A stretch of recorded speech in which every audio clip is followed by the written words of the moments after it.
मैं भारत को भारतीयता की मान्यता के आधार पर फिर से खड़ा करना चाहता हूं, उस काम में लगा हूं। और एक शब्द कभी भी अपनी जिंदगी में अंग्रेजी का मत लाइएगा। मिस्टर, मिस्टर ये, मिस्टर ये, मिस्टर ये, मिस्टर ये अक्सर बोलते रहते ना। मिस्टर का इतिहास अगर जान लेंगे तो फिर कभी भी बोल नहीं पाएंगे। मिस्टर कौन होता है और मिसेस कौन होता है। हमारे यहां मिसेस श्रीमती नहीं है। इंग्लैंड यूरोप में मिसेस और मिस्टर जो शब्द हैं वो क्या हैं। इंग्लैंड की एक पुरानी परंपरा है, वो ये है एक से ज्यादा स्त्रियों को अपने साथ रखना, एक से ज्यादा पुरुषों को अपने साथ रखना। कोई महिला है, रानी है, वो कई पुरुषों को अपने लिए इस्तेमाल कर सकती है, अपने शरीर की वासना को शांत करने के लिए।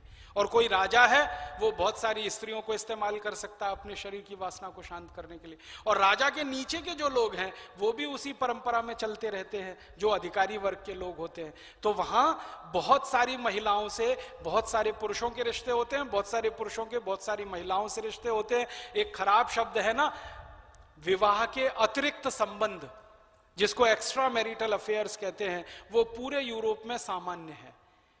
मैं यूरोप के ऐसे बहुत बड़े लोगों को जानता हूं जिनकी 20-20 शादियां हुई, 25-25 शादियां हुई, 50-50, 35-35, 40-40, सबके तलाक हुए, अंत में कोई उनके साथ नहीं रहा, पत्नी भी अलग मरी, पति भी अलग मरा, ऐसे लोग हैं।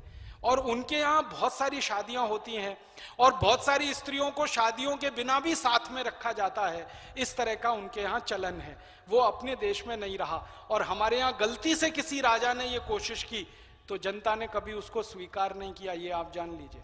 तो अब मैं मूल अर्थ बता रहा हूं। मिस्टर का अर्थ होता है पति को छोड़कर कोई भी पुरुष, वो मिस्टर है। और मिसेस माने धर्म पत्नी को छोड़कर कोई भी स्त्री।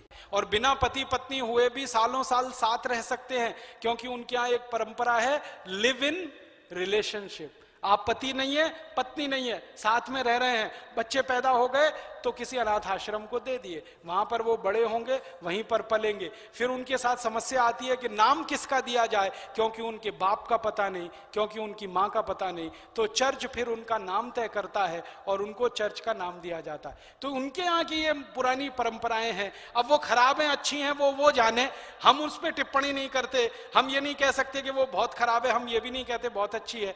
हम तुलनात्मक रूप से कह सकते हैं कि अपने देश की परंपरा से वो भिन्न है। क्योंकि अक्सर स्वामी जी जो कह रहे हैं वो मैंने भी महसूस किया है, कोई भी परिचय करा देता तो यही कह देता ये मेरे मिस्टर है और ये मेरी मिसेज है। और बहुत खराब एक अंग्रेजी का शब्द हम लोगों ने इस्तेमाल करना शुरू किया है, ये मेरी बेटर हाफ है।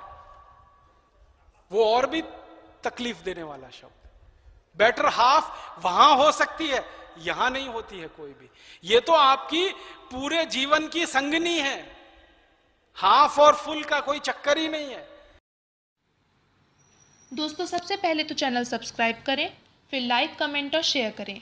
और हाँ, हमारा एंड्रॉयड ऐप डाउनलोड करना ना भूलें।